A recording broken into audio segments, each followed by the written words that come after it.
함께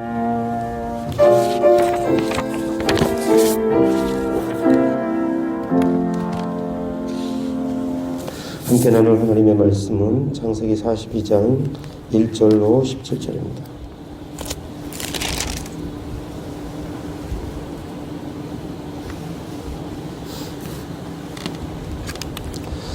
기도하겠습니다.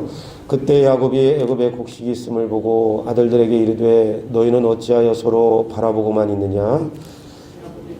네, 내가 들은즉 저 애굽에서 곡식이 있다 하니 너희는 그리로 가서 거기서 우리를 위하여 사오라. 그러면 우리가 살고 죽지 아니하리라 하매 요셉의 형 10사람이 애굽에서 곡식을 사려고 내려갔으나 야곱이 요셉의 아우 베냐민은 그의 형들과 함께 보내지 아니하였으니 이는 그의 생각에 재난이 그에게 미칠까 두려움이었더라. 이스라엘의 아들들이 양식 사러 간 중에 있으니 가나안 땅에 기근이 있음이라.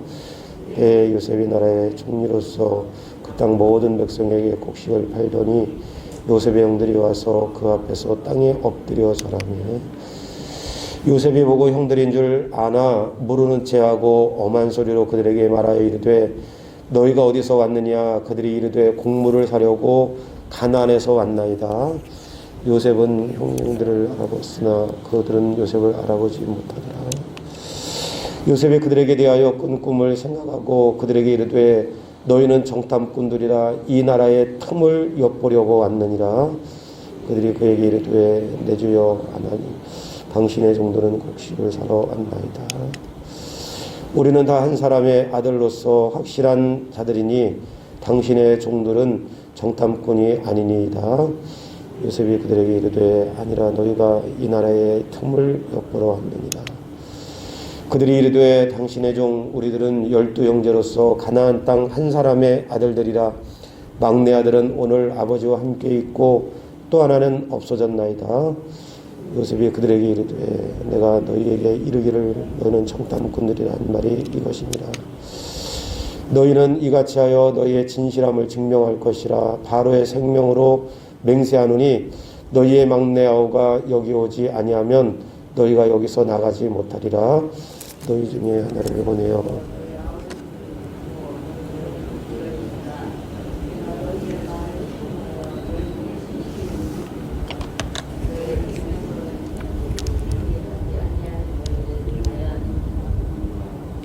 같이 읽겠습니다.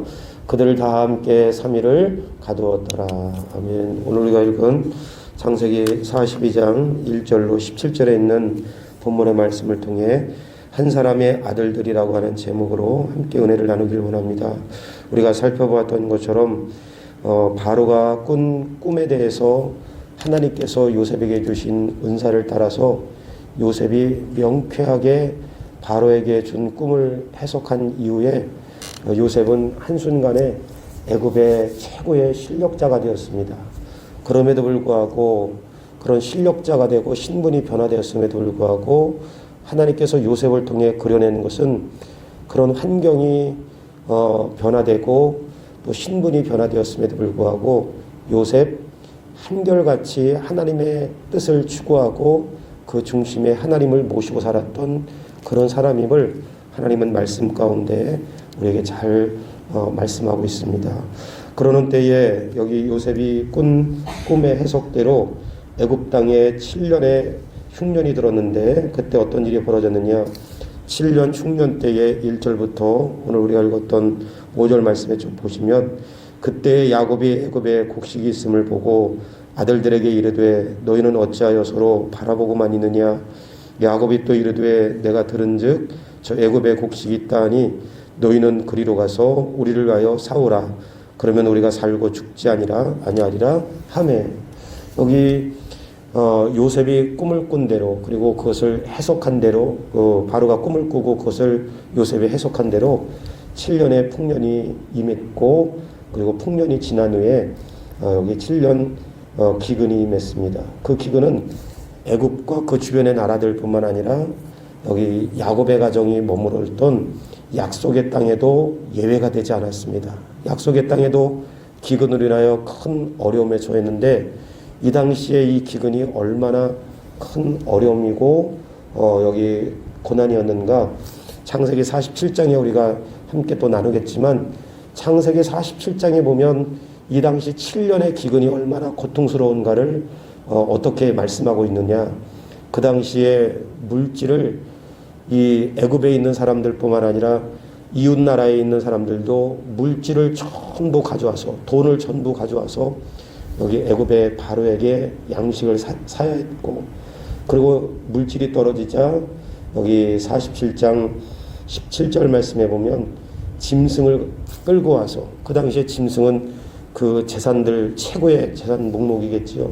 짐승을 전부 끌고 와서 양식을 바꿔야 했습니다. 그래서 바로는 그 주변의 일대 나라에 돈을 몰수히 거두고 그리고 짐승을 거둬들이고, 심지어는 47장 30절 이하에 보시면 어느 정도였느냐, 여기 돈과 그 물질과 이 짐승을 전부 거둬들인 이후에 사람들이 이제 더 내놓을 것이 없으니까 토지 문서를 가져와서 양식을 바꾸기 시작했습니다. 그래서 이때 이 요셉 시대에 애굽의 토지법을 만들 정도로 그렇게 바로가 큰 부자가 되었고, 반면에 그만큼 그 당시에 극심한 고난 또 기근이 여기 애굽 땅과 그 일대, 심지어는 약속의 땅까지 가나안까지 임했음을 알 수 있습니다.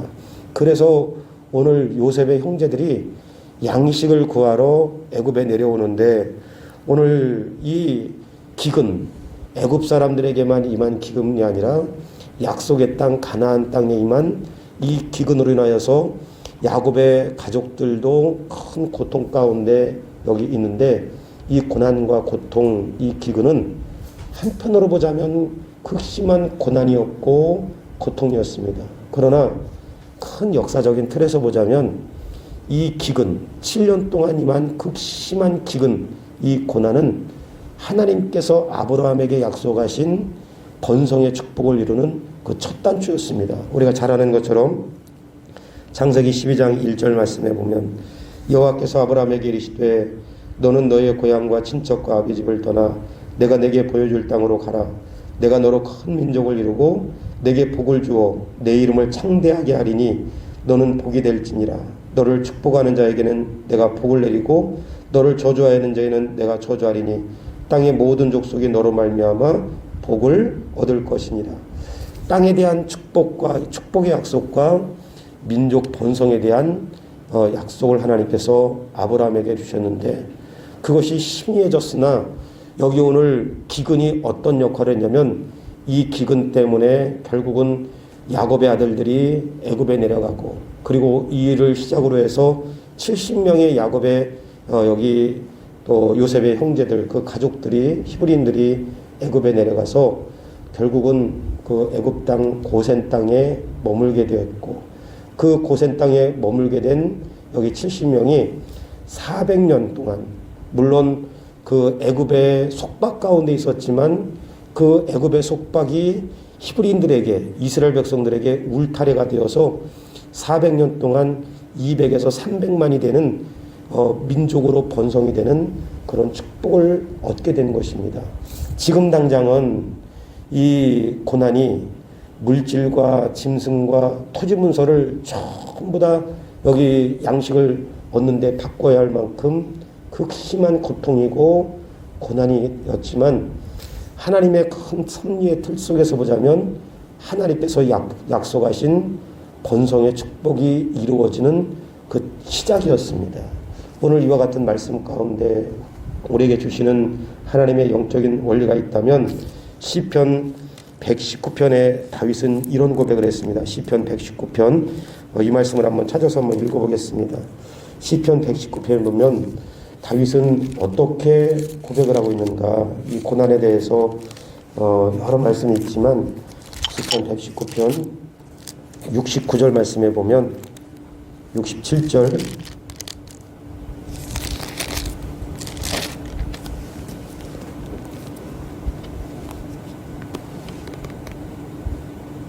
네, 67절부터 우리 한번 71절까지 우리 한번 찾으셨으면 한번 다 같이 한번 읽겠습니다. 시편 119편 67절부터 71절까지 다 같이 한번 시작. 고난당하기 전에는 내가 그릇 행하였더니 이제는 주의 말씀을 지키나이다. 주는 선하사 선을 행하시오니 주의 율례들로 나를 가르치소서. 교만한 자들이 거짓을 지어 나를 치려하였사오나 나는 전심으로 주의 법들을 지키니이다. 그들의 마음은 살려져 기름덩이 같으나 나는 주의 법을 줄고하나이다. 고난당하는 것이 내게 유익이라. 이로 말미암아 내가 주의 율례들을 배우게 되었나이다. 주의 법이 내게는 천천 금은보다 좋으니이다. 물론 다윗이 만난 고난과 또 요셉의 형제들이 만난 이 당시의 고난은 여기 고난의 모양새는 다르지만 오늘 여기 다윗은 뭐라고 고백했느냐. 모양새는 다르지만 이 다윗이 시편 여기 119편 67절 이하에 보시면 71절에 고난당하는 것이 내게 유익이라. 여기 오늘 이스라엘 백성들 히브리 요셉의 형제들이 당하는 이 고난이 당장 눈앞에 보이는 현실에서는 고통스럽고 힘든 고단함이었지만 이 고난이 여기 70명이 200만이 넘고 300만이 넘는 민족으로 번성하는 그 시작이 되었습니다. 그러니까 이 요셉 가운데 일어난 일들 가운데 하나님의 섭리가 있겠지만 이 기근이라고 하는 이 고난을 통해서 주시는 하나님의 섭리도 있는 것입니다. 오늘 왜 이것이 요셉이나 아니면 그의 형제들이나 아니면 다윗이 119편에 고백했던 다윗의 고백이겠습니까? 오늘 여기 코로나뿐만 아니라 우리 개개인의 삶 속에 고난 혹은 고단함, 인생에 고단함이 없는 사람 없고 인생에 고난이 없는 사람이 없고 힘든 삶이 없는 사람은 아무도 없습니다. 그러나 우리가 당장 우리가 맞닥뜨린 고단함과 고난을 또 해석해내기도 하지만 때로는 이해할 수 없는 고난, 또 빨리 지나가길 원하는 만큼 고통스러운 그런 부분이 있지만 하나님의 큰 범주의 틀 안에 보자면 하나님은 고난을 통해서 우리에게 주시는 축복이 더 크다는 것을 성경에서 늘 우리에게 말씀해주고 있는 것입니다. 하나님, 오늘 당장 내가 맞닥뜨린 이 고통스러운 현실 혹은 고단한 하루의 삶을 빨리 지나가는 그런 은혜 또 우리가 구해야 되겠지만 그보다도 그 속에 담겨진 하나님 보석과 같은 귀한 하나님의 축복들을 우리의 삶 속에 인생 속에 받아들이고 또 아버지 하나님 고백할 수 있는 그런 믿음이 되길 원합니다. 오늘 이 하루 동안 여기 다윗의 고백처럼 고난이 유익이라고 고백할 수 있는 성숙한 믿음의 자리까지 하나님 나아갈 수 있게 도와주시옵소서. 그런 믿음의 고백이 저와 여러분의 고백이 될 수 있기를 주님의 이름으로 간절히 축원합니다. 또 하나 여기 가나안 땅에 임한 그 고난이 이스라엘 백성들, 애굽 백성들에게 뿐만 아니라 이스라엘 백성들에게 임한 그 고난이 한편으로는 고통스럽지만 또 한편으로는 하나님의 축복의 문을 여는 그 시작이 되었지만 또 이 고난이 가져온 것이 어떤 것이냐. 양식을 구하기 위해서 여기 요셉의 형제들이 애굽에 내려갔을 때 우리가 오늘 읽었던 6절부터 17절 말씀처럼 그들은 양식을 구하러 애굽에 내려갔지만 그 애굽에 내려온 요셉의 형제들을 요셉은 한눈에 알아봤습니다. 근데 한눈에 그 형제들을 알아봤을 때 요셉의 태도에 대해서 우리가 눈여겨볼 수 있어야 합니다. 왜냐하면 지금 요셉이 바로의 꿈을 해석하고 한순간에 애굽의 최고의 실력자, 사실 이것은 우리가 상상할 수 없는 높은 자리지요. 최고의 실력자가 되어 있었고 그리고 얼마든지 이 애굽으로부터 형제들이 살고 있던 고향 땅에 가는 거리는 불과 보름거리밖에 되지 않았습니다. 길게 따지면. 그런데 어떻게 이 요셉이 17세의 나이에 인신매매 당해서 높은 자리에 올랐는데도 불구하고 형들에게 복수를 하러 가지 않았을까? 보통의 아마 인간들이라면, 보통의 사람들이라면 분명히 무서운 이 권력을 가지고 그렇게 비정하게 요셉을 인신매매했던 형들에 대해서 보통의 사람들이라면 복수할 것 같습니다. 그럼에도 불구하고 이 요셉이 복수하기 위해서 고향을 찾지 않은 거, 그리고 형제들이 여기 요셉에게 찾아왔을 때 한눈에 이 요셉이 그 형제들을 알아보았음에도 불구하고 요셉이 시치미를 떼고 다른 여기 일들을 여기 그들에게 이야기하는 거. 왜 그랬느냐?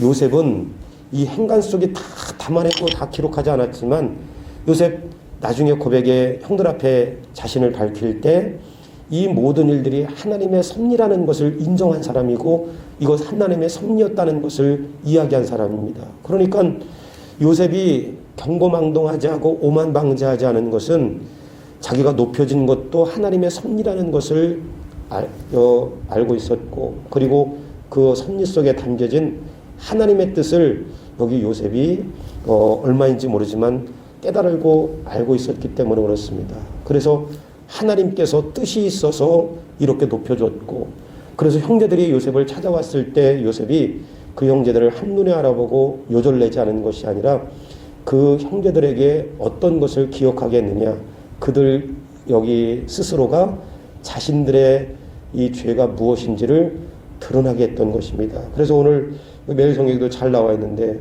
오늘 11절의 말씀에 보면 그렇습니다. 우리는 다 한 사람의 아들로서 확실한 자들이니 우리 한 사람의 아들이다. 13절 그들이 이르되 당신의 종 우리들은 12 형제이다. 한 사람의 아들들이고 12 형제이다. 여기 형제라는 말, 한 사람의 아들이고 형제였음에도 불구하고 그 한 사람의 아들 중에 하나였던 요셉을 비정하게 인신매매하고 그리고 아버지를 속이고 그리고 여기 지금 요셉 앞에 서서도 물론 형제들이 요셉을 알아보지 못했지만 그 끝까지 자기들의 죄를 숨긴 거, 오랜 시간 동안 그렇게 죄를 숨겼지만 하나님은 기근을 통해서 이스라엘 백성들에게 히브리인들에게 축복을 약속도 하셨지만 이 기근이 그들에게 있어서 그들의 숨겨진 죄를 드러나는 기회도 되었습니다. 그래서 여기 민수기 32장 23절에는 그런 말씀이 있습니다. 너희가 만일 그같이 아니하면 여호와께 범죄함이니 너희의 죄가 반드시 너희를 찾아낼 줄 알라. 죄가 너희를 찾아낼 줄 알라. 이 말씀 바꿔서 말하면 죄는 숨길 수 없다고 하는 것입니다. 요셉 얼마든지 자기의 신분을 밝힐 수 있지만 하나님의 뜻은 신분을 밝혀서 형제들에게 복수하는 게 아니라 그들 가운데 숨겨진 죄, 끝까지 여기 입을 다물고 있는 그 죄를 그들 스스로가 드러낼 수 있도록 여기 하나님께서 요셉의 마음을 감동하시고 그 환경을 만들어 놓은 것입니다. 한편으로는 축복이지만 한편으로는 죄를 드러나게 하시는 거. 오늘 이것이 왜 그들만의 모습이겠습니까? 하나님은 그들의 죄를 드러내서 그들을 심판하는 게 목적이 아니라 하나님은 당신의 자녀들, 당신의 백성들이 이 땅에서 죄의 노예로 살지 않기를 원하시고 무서운 죄를 숨기며 살기를 원하지 않는 것입니다. 우리가 구색은 다르지만 여기 살면서 짓지 않는 죄들 여기 없습니다. 다 있습니다.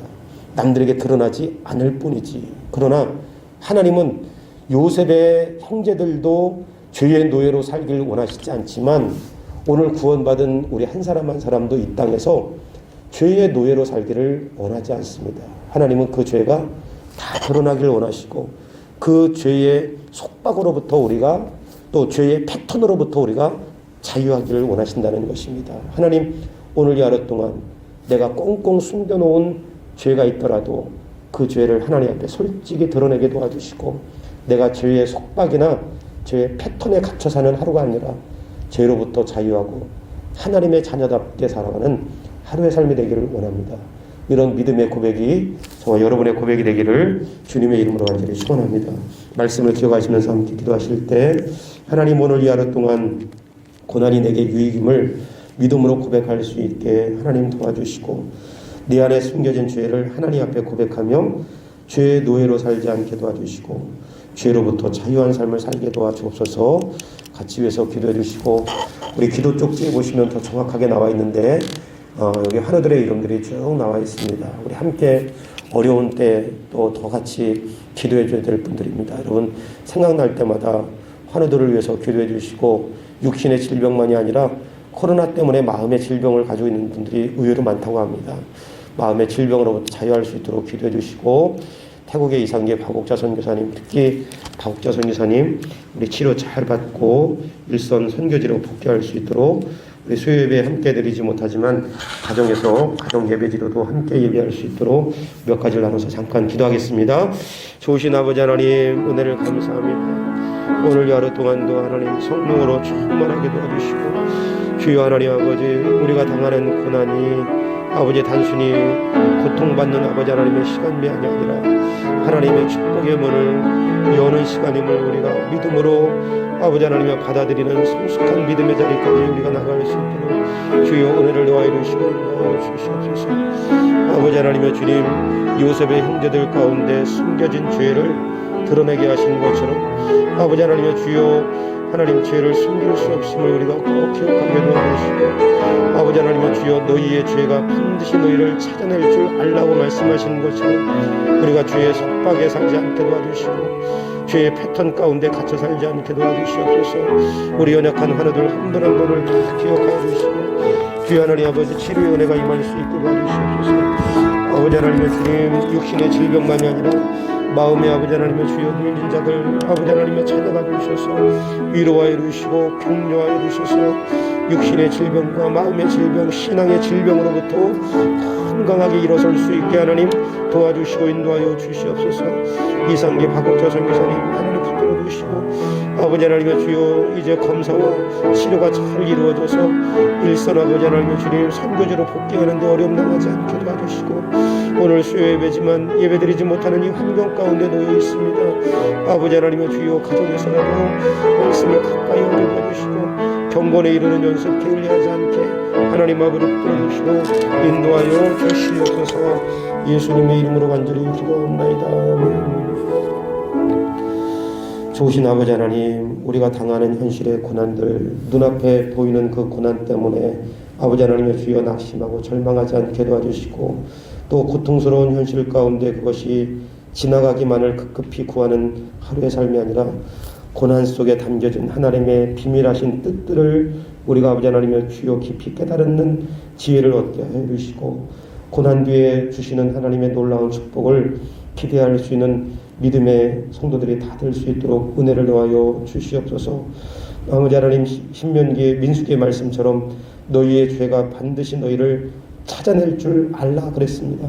하나님 아버지, 우리의 죄들이 아버지 하나님의 주여 숨겨져 있으므로 죄의 속박이나 노예로 살지 않게 도와주시고, 죄의 패턴에 우리가 갇혀 살지 않게 도와주시고, 하나님의 뜻과 같이 죄로부터 자유하며 하나님의 자녀답게 살아가는 매일매일의 삶이 될 수 있도록 은혜를 더하여 주시옵소서.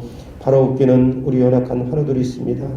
하나님 아버지, 내가 그 성을 상하게 하시다가 그의 손으로 고치시나니 그랬습니다. 하나님, 민족을 치료하시고 회복시켜줬던 것처럼 우리 성도들의 연약한 육신의 질병도 고쳐주셔서 그 질병으로부터 인하여 아버지 하나님의 낙심하고 고통당하지 않게 도와주시고, 하나님의 긍휼과 치료의 은혜를 통해서 회복의 은혜를 누릴 수 있는 우리 성도들 되게 도와주시되, 육신의 질병만이 아니라 마음 가운데 눌려있는 질병들, 또 신앙의 아버지 하나님의 질병 가운데 있는 성도들 다 회복의 역사를 아버지 하나님의 누릴 수 있도록 은혜 베풀어 주시옵소서. 이상기 박옥자 선교사님, 또 아버지 하나님의 주여, 치료와 검사들이 잘 이루어져서 하루빨리 일선 선교지로 복귀하게 도와주시고, 다시금 아버지 선교지에서 왕성하게 주의 일에 힘쓸 수 있도록 은혜를 더하여 주시옵소서. 오늘 수요일 예배 함께 드리지 못하지만 있는 처소에서 다양한 방법을 가지고 경건에 이르는 연습 게을리하지 않게 도와주시고, 이 하루도 성령 충만한 하루가 되게 하시고 아버지 하나님의 주의 인도하심 가운데 승리할 수 있게 하여 주시옵소서. 모든 것 가운데 함께 하실 것을 믿사옵고 우리 주 예수 그리스도의 이름으로 기도하옵나이다. 아멘. 기도문 하겠습니다. 하늘에 계신 우리 아버지여, 이름이 거룩히 여김을 받으시오며 나라의 마옵시오며 뜻이 하늘에서 이루어진 것 같이 땅에서도 이루어지이다. 오늘날 우리에게 일용할 양식을 주옵시고, 우리가 우리에게 죄 지은 자를 사하여 준 것 같이 우리의 죄를 사하여 주옵시고, 우리를 시험에 들게 하지 마옵시오며 다만 악에서 구하옵소서. 대개 나라와 권세와 영광이 아버지께 영원히 있사옵나이다. 아멘.